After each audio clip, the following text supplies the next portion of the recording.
पिछले एपिसोड के अंदर हम लोगों ने देखा था एक लड़की उसातो के पास आकर उसे एक फ्यूचर दिखाती है। उस फ्यूचर में उसने देखा था कि डीमंस इंसानों पर भारी पड़ रहे हैं और साथ में डार्क नाइट ने काजुकी और सुजुने को मार दिया है। उसातो सोचने लगता है कि आखिरकार मैंने अभी भी क्या देखा, मुझे उस लड़की से पूछना होगा। वो उस लड़की को ढूंढने जाता है पर उसे वो लड़की नहीं मिलती है। हम लोग को पता चलता है कि वो लड़की अपने घर पर आकर एक विंडो से उसातो को देख रही होती है और कहती है कि मैं भीख मांग रही हूँ, सिर्फ तुम ही फ्यूचर को बदल सकते हो। उसातो रॉयल गार्ड के पास आकर उस लड़की के बारे में पूछता है पर उस गार्ड ने भी उस लड़की को नहीं देखा है। ये सुनकर उसातो काफी परेशान हो जाता है और चिल्लाने लगता है। उसकी आवाज सुनकर रोज वहाँ पर आ जाती है और कहती है कि तुम चिल्ला क्यों रहे हो। वहीं पर वो गार्ड तो रोज को देखकर डर के मारे वहाँ से भाग ही जाता है। वो देखकर उसातो कहता है कि सभी लोग रोज से कितना डरते हैं, वैसे रोज से तो मैं भी डरता हूँ। ये सुनकर रोज गुस्सा हो जाती है और उसका मुंह पकड़कर उसे आसमान में उठा देती है। तो उसातो अब उसे माफी मांगने लगता है और कहते हैं कि आखिरकार तुम इतने समय से कहाँ पर थी। तो वो उसे छोड़ देती है और कहते हैं कि मैं बॉर्डर पर गई थी, वहाँ पर मैं डीमन लॉर्ड की आर्मी की स्काउटिंग कर रही थी। वो लोग रिवर पर एक ब्रिज बना रहे थे जिससे कि वो लोग यहाँ पर आ सके इन्वेड करने के लिए, पर मैंने उनके ब्रिज को डिस्ट्रॉय कर दिया। इससे हम लोग को थोड़ा सा समय मिल जाएगा जिससे कि हम सभी लोगों से लड़ने के लिए तैयार हो सके। वो सुनकर उसातो से कहते हैं कि तुम स्काउटिंग करने गई थी या तबाही मचाने।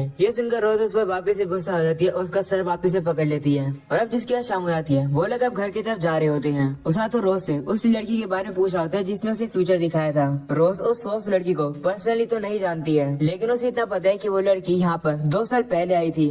अभी वो 12 साल की है लेकिन गुंडों और किडनैपर से वो अभी तक बची हुई है। वो सुनकर उसातो कहते हैं क्या गुंडों से और किडनैपर से मतलब? तो रोज उसे बताती है कि जो डेमी ह्यूमंस होते हैं वो काफी ज्यादा रेयर होते हैं, तो किडनैपर्स और गुंडों के लिए वो काफी ज्यादा वैल्यूएबल होते हैं। डेमी ह्यूमंस की खासियत सिर्फ उनकी फिजिकल अपीयरेंस नहीं होती है लेकिन कुछ डेमी ह्यूमंस के पास रेयर मैजिक होता है। ये सुनकर उसातो से कहते हैं इसका मतलब उन लोग के पास ऐसी भी एबिलिटी होती है जिससे कि वो किसी और को अजीब विजन सिखा सकते हैं। पता नहीं मैं कैसे समझाऊं लेकिन ये कुछ नाइटमेयर जैसा है, फ्यूचर के ऐसे विजन जो कि मैं चाहता हूँ कि असलियत में ना हो। वो सुनकर रोज कहती है कि ऐसे बीस्टमैन होते हैं जो कि ऐसा मैजिक यूज कर पाते हैं। मैजिक को प्रीकॉग्निशन मैजिक कहा जाता है। ये मैजिक काफी ज्यादा रेयर होता है। अगर ऐसा बीस्टमैन कोई एग्जिस्ट करता भी है तो उसे तो बीस्ट लैंड के अंदर प्रोटेक्टेड करके रखा होगा। वैसे इन सब के बारे में तुम क्यों पूछ रहे हो? तो साथो कहते हैं मैं तो बस ऐसे ही पूछ रहा हूँ, इसके बारे में मैंने बुक में पढ़ा था। वो सुनकर रोज कहती है ठीक है फिर। वहीं पर अब उसातो सोच रहा होता है कि कहीं वो लड़की उन्हीं बीस्टमैन में से तो नहीं है जो कि फ्यूचर देख सकती है। तभी रोज उसे कहती है कि मैं किंग से मिलने जा रही हूँ, तुम अकेले घर चले जाओ। तो साथ में मान जाता है। अगले सीन में हम लोग रोज को देखते हैं जो कि किंग को जाकर सारी रिपोर्ट देती है। किंग भी अब रोज से माफी मांगते हैं कि उसने उसे डेंजर में डाल दिया था और साथ में वो उसका शुक्रिया भी करते हैं कि उसने डीमन आर्मी का टाइम वेस्ट कर दिया। तो रोज कहती है कोई बात नहीं, वो लोग तो न्यू ब्रिज बनाने की तैयारी भी शुरू कर चुके होंगे, वो ब्रिज कुछ ही दिनों में बन जाएगा।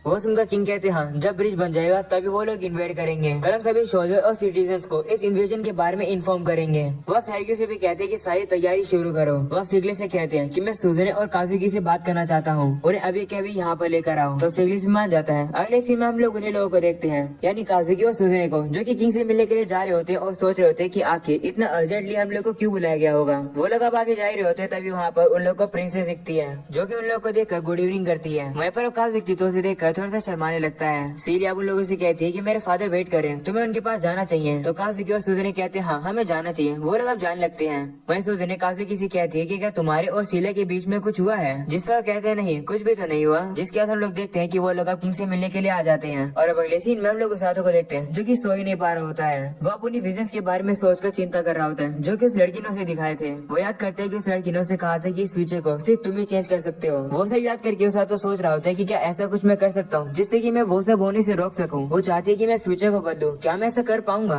तभी अचानक से उसातो को खिड़की में से लाइट चमकती दिखाई देती है। वो सामने जाता है और उसे पता चलता है कि वो तो काजुकी था जो कि अपने मैजिक का यूज करके उसे नीचे बुला रहा था। वो उसे मिलने के लिए बाहर जाता है तो काजुकी से कहते हैं माफ करना, इतनी रात में मैं तुमसे मिल रहा हूँ, तुम ट्रेनिंग करके थक चुके होगे, मैं तुम्हें डिस्टर्ब किया। तो उसातो कहते कोई बात नहीं, मुझे लगता है कि तुम भी नहीं सोए हो क्योंकि तुम्हारे पास ग्रेट हीरो की रिस्पॉन्सिबिलिटी है। उसातो देखते है कि काजुकी थोड़ा सा परेशान होता है। वो उसे कहता है कि कुछ हुआ है क्या?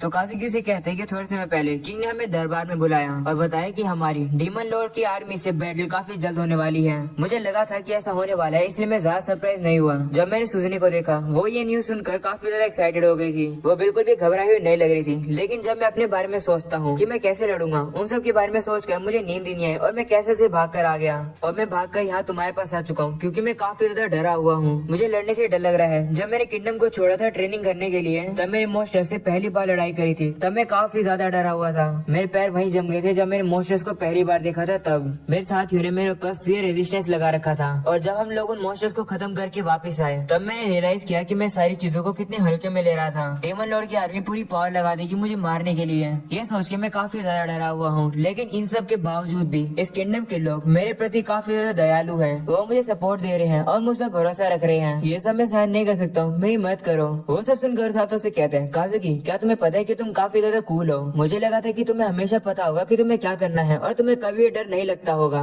वो सुनकर काजुकी कहते हैं, तुम्हें क्या कह रहे हो? मुझे भी डर लगता है। तो सातों कहते हैं, हाँ मुझे पता है, लोगों की तुम्हारे ऊपर एक्सपेक्टेशन है, इसे तुम बर्डन फील कर रहे हो, लेकिन तुम्हें एक्सपेक्टेशन की चिंता करने की जरूरत नहीं है। कभी कभार तुम्हें खुद को सामने रखना चाहिए। वो सुनकर काजुकी कहते हैं, हाँ तुम सही कह रहे हो, अपने बारे में मुझे सच से बताओ कि तुम कैसा फील कर रहे हो। वो सुनकर सातों कहते हैं कि मैं तो बैटल में जाऊंगा, मैं उन लोगों को बचाने वाला हूँ जो कि डीमन लॉर्ड की आर्मी से लड़ेंगे। तो काजुकी कहते हैं, क्या तुम्हें डर नहीं लग रहा है? जिस पर सातों कहते हैं कि ऑफ कोर्स मैं डरा हुआ हूँ, लेकिन मैंने डिसाइड कर लिया है कि मैं लड़ूंगा। तो काजुकी कहते हैं, क्या तुम पागल हो? तुम मर भी सकते हो, वैसे भी तुम यहाँ पर गलती से आए हो। तो सातों कहते हैं, हाँ मानता हूँ मैं गलती से यहाँ पर आया हूँ, लेकिन यहाँ पर आने के बाद मैंने काफी सारी चीजें एक्सपीरियंस की है। जैसे कि कभी कभार मुश्किल वाला समय आता है, मैं काफी सारे लोगों से मिला, मैं ऐसे लोगों से मिला जिन्होंने मुझे एक्सेप्ट किया और मुझे रास्ता दिखाया। तो अब मैं उन लोगों की मदद करना चाहता हूँ, इसमें तुम भी इंक्लूडेड हो। इससे फर्क नहीं पड़ता कि तुम लड़ने वाले हो या फिर नहीं, क्योंकि तुम फिर भी मेरे दोस्त हो। ये सुनकर काजुकी काफी ज्यादा मोटिवेट फील करता है और वो अपने आप को चाटा मारता है और कहते हैं कि मैं कितना ज्यादा बेवकूफ हूँ। मैंने डिसाइड कर लिया है, मैं लड़ने वाला हूँ, जिससे कि मैं तुम्हें और सुजने को प्रोटेक्ट कर सकूँ। मुझे नहीं पता कि मैं हीरो के तौर पर लड़ सकता हूँ या फिर नहीं, लेकिन फिर भी मैं लड़ूंगा मेरे दोस्तों की मदद करने के लिए, खासकर तुम्हारी मदद करने के लिए। वो सुनकर सातों कहता है, रुको मैंने रियलाइज किया कि अभी अभी मैंने क्या कहा, लेकिन क्या फिर भी तुम श्योर हो? तो काजुकी कहता है, हाँ मैं यहाँ पर बैठा तो नहीं रह सकता हूँ, वहीं पर तुम लोगों ने डिसाइड कर लिया कि तुम लोग लड़ोगे, तो मैं भी अब आगे बढ़ूंगा, मैं अपने डर को साइड में रखकर लड़ूंगा। ये सुनकर सातों से फिर से कहता है, क्या तुम श्योर हो? तो काजुकी कहते हैं, हाँ जब मैं सोचता कि मेरे साथ तुम और सुजने हैं तो मुझे चिंता करने की जरूरत क्या है, सब कुछ ठीक ही रहेगा। ये सुनकर सातों कहते हैं, हाँ तुमने सही कहा, चलो फिर ऐसा प्रॉमिस करते हैं कि हम इस किंगडम को और इस किंगडम के सभी लोग को प्रोटेक्ट करेंगे। काजुकी भी मान जाता है और वो लोग एक साथ इस बात का प्रॉमिस करते हैं। उस सातों कहने लगता है कि मैंने जो कुछ भी कहा, मैं अब रियलाइज कर रहा हूँ कि वो काफी ज्यादा अजीब बोल रहा था मैं। तो काजुकी कहते हैं कि तुम्हें क्या कह रहे हो, तुमने जो स्पीच दी वो काफी ज्यादा कूल थी, तुम काफी ज्यादा कूल हो, मुझे काफी खुशी है कि मैं तुमसे मिला, हर चीज के लिए शुक्रिया। वहीं पर वो सातों कहता है कि मुझे इतना ज्यादा मत बुलाओ, असली कूल पर्सन तो तुम हो। वो इसी तरीके से मजाक करते हैं और थोड़े समय बाद काजुकी उस सातों को गुड नाइट और शुक्रिया करके चला जाता है। उस सातों भी काफी ज्यादा रिलीफ फील करता है कि अब वो जाकर आराम से सो पाएगा और उसने काजुकी को अच्छे से मोटिवेट कर दिया है। तभी वहाँ पर सुजने की आवाज आती है जो कि उसे कहती है कि तुमने तो काजुकी को काफी अच्छे से मोटिवेट किया। तो सातों से कहते हैं कि मुझे अभी नींद आ रही है, क्या हम लोग इसके बारे में बाद में बात कर सकते हैं? तो सुजने कहती है, मुझे लगा था कि तुम मुझसे ये पूछने वाले हो कि मैं अचानक से कहाँ से आ गई और तुम मुझे कह रहे हो कि मैं कल आऊँ। तो सातों से कहते हैं कि तुमने तो मुझसे पहले रियलाइज कर ही लिया होगा कि काजुकी अजीब बिहेव कर रहा है, तुम्हें लगता मुझसे पहले तुम उसे मोटिवेट कर सकती थी। तो सुजने कहती, हाँ मुझे उसकी चिंता हो रही थी तो मैं उसके पीछे यहाँ आ गई थी, लेकिन तुमने उसे अच्छे से मोटिवेट कर दिया, तो मुझे लगता है कि मुझे उसे कुछ कहने की जरूरत है। तो वो सातों से कहते हैं, सच बताऊं तो मैं नहीं चाहता हूँ कि काजुकी बैटल में लड़े। ये सुनकर सुजने उसका कंधा पकड़ लेती है और उसे कहती है, क्या तुम चाहते हो कि मैं भी ना लड़ूं?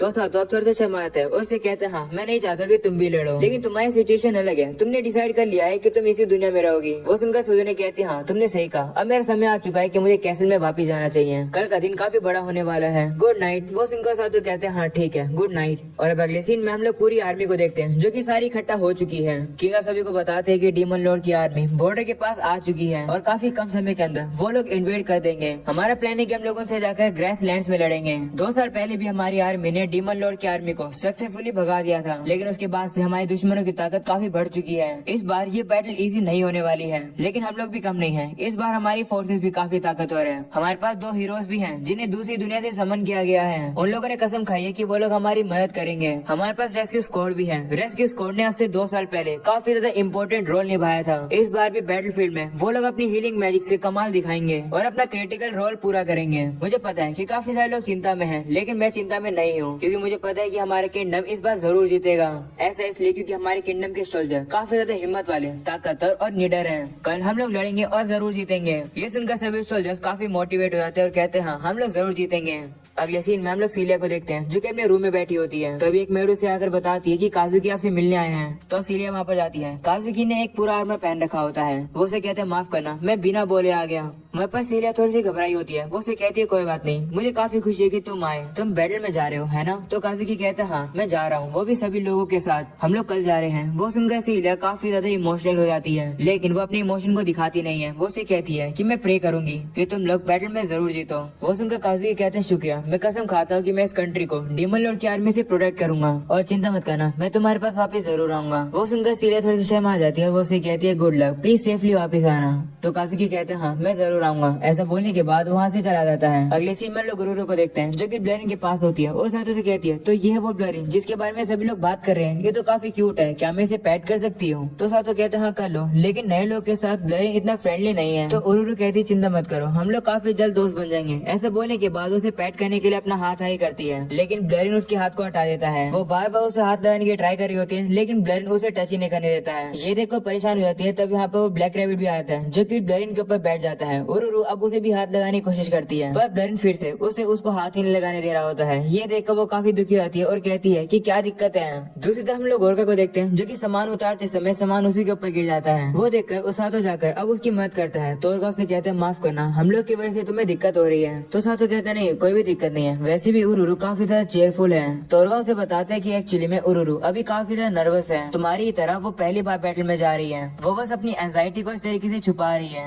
ये सुनकर साथो कहते हैं वो ऐसी बात है क्या? तभी वहाँ पर एक बंदा आता है और साथो से कहते हैं कि रोज तुम्हें अपने कमरे में बुला रही है। ये सुनकर साथो कहते हैं क्या कमरे में? आज तक तो मुझे कमरे में उसने कभी बुलाया नहीं, क्या वो मुझे आज टॉर्चर करने वाली है? तो बंदा कहता है मुझे नहीं पता, खुद ही आ जाओ पता चल जाएगा। ये सुनकर साथो अब रोज के कमरे में जाता है जहाँ पर रोज एक सूटकेस के साथ खड़ी होती है। वो साथो वहाँ पर जाता है, उससे पूछता है आपने बुलाया मुझे? तो उसे कहती हाँ, क्या तुम्हें याद है कि बैटलफील्ड में तुम्हारा क्या रोल है? तो साथो कहते हैं हाँ मुझे याद है, मुझे फ्रंट लाइन में तुम्हारे साथ जाकर इंजर्ड लोगों को हील करना है। तो रोज कहती हाँ सही कहा, लेकिन शुरुआत में हम लोग ऐसा नहीं करेंगे। रेस्क्यू स्क्वाड के बाकी साथी घायल लोगों को पीछे लेकर आएंगे, जहाँ पर हम लोग और उरुरु के साथ मिलकर और इंजर्ड लोगों को हील करेंगे। ये सुनकर साथो पूछता है कि हम लोग फ्रंट लाइन में क्यों नहीं जा रहे हैं? तो रोज कहती है क्योंकि इसका कोई फायदा नहीं है, क्योंकि बैटल की शुरुआत में ज्यादातर लोग घायल होंगे ही नहीं, सारी बैटल फ्रंट लाइन में चल रही होगी तो हम लोग खाली बैठे रहेंगे, क्योंकि वहाँ पर हमारा ज्यादा कोई काम होगा ही नहीं। एक और चीज, फ्रंट लाइन में होते समय गलत लोगों को मत बचा लेना। वो सुनकर साथो कहते हैं तुम ये कहना चाहती हो कि मैं दुश्मनों को हील ना करूँ? तो रोज कहती नहीं, मेरे कहने का मतलब है कि तुम्हें जो कोई भी दिखे उन्हें हील करने मत लग जाना। एग्जाम्पल के तौर पर तुमने एक ऐसे पर्सन को देखा जो कि घायल होने के बाद भी लड़ रहा है, तो फिर अगर तुम उसे हील करने जाओगे तो फिर क्या होगा?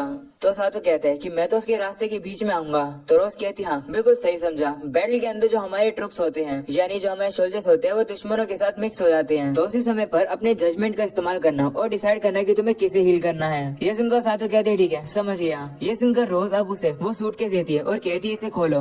तब वो साथो जैसे उस सूटकेस को खोलता है वो देखता है कि उसके अंदर तो उसकी रेस्क्यू स्क्वाड की यूनिफॉर्म होती है। रोज उसे कहती है कि ये यूनिफॉर्म इसलिए बनाई गई है जिसे लोगों को अलग से पता चल जाए कि तुम रेस्क्यू स्क्वाड के हो, ये तुम्हारी है तो इसे पहन लो। ये सुनकर उस साथो काफी ज्यादा एक्साइटेड हो जाता है और अब उस यूनिफॉर्म को पहन लेता है। उसे देखकर रोज कहती है कि ये यूनिफॉर्म तो तुम्हें फिट आ गई, इसका मतलब जो तुमने मसल बनाई थी वो वर्थ इट है। जिसके बाद रोज उसके कॉलर को पकड़ लेती है और कहती है कि मेरी बात ध्यान से सुनो, हीलर इमोर्टल नहीं होते हैं, एक बार तुम मर जाओगे तो तुम्हारा गेम खत्म हो जाएगा। एक चीज याद रखना जो कि तुम्हें बैटलफील्ड में कभी नहीं करनी है, और वो है कि अपनी खुद की लाइफ कभी भी ग्रांटेड मत लेना। वो सुनकर साथो कहता है कि ये बात मुझे पहले से पता है, मैं कौन सा मरना चाहता हूँ। ये सुनकर रोज उसके सर पर हल्का सा मारती है और कहती है क्या तुम पागल हो, बातें बहुत ज्यादा सस्ती होती है। मैं ऐसे लोगों को जानती हूँ जो कि तुम्हारी तरह ही बकवास करते थे लेकिन फिर भी मारे गए, और मैं बेवकूफ को जानती हूँ जो कि रेग्रेट के साथ मर रहा है। अपनी जिंदगी की कीमत कभी भी अंडर एस्टिमेट मत करना। रेस्क्यू स्क्वाड में होने का ये मतलब ये है कि तुम खुद को भी बचाओ।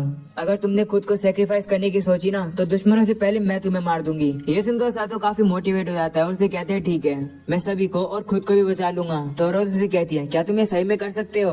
तो साथो कहते हैं तुमने कहा था कि मैं अपने आइडियाज बोलूं, मैं तो बस वही कर रहा हूँ। ये सुनकर रोज काफी ज्यादा इम्प्रेस हो जाती है और स्माइल करती है और उसे कहती है कि जो कुछ भी अभी तुमने कहा उसे कभी भी मत भूलना। जिस पर उसातो भी कहता है हाँ मैं कभी नहीं भूलूंगा। ऐसा बोलने के बाद अब वो बाहर आ जाता है और वो वापिस से वही फ्यूचर वाले विजन को याद करने लगता है जहाँ पर इंसानों की आर्मी और सुज़ुने और काजुकी मारे गए थे। वो याद करके उसातो कहता है कि इससे फर्क नहीं पड़ता कि वो विजन फ्यूचर का था या नहीं था, जो मुझे करना है मेरे दिमाग में वो क्लियर है और वो है कि चाहे कुछ भी हो जाए मैं काजुकी और सुज़ुने को नहीं मरने दूंगा। और अब यहीं पर हो जाता है ये एपिसोड खत्म। पसंद आया तो लाइक कर देना, अगर चैनल पर न्यू हो तो सब्सक्राइब कर देना, मेरे को इंस्टाग्राम पर जरूर से फॉलो कर लेना जिसका लिंक तुम लोग को डिस्क्रिप्शन में मिल जाएगा। आज के लिए इतना ही, मिलते हैं अगले एपिसोड में, तब तक के लिए पीस आउट।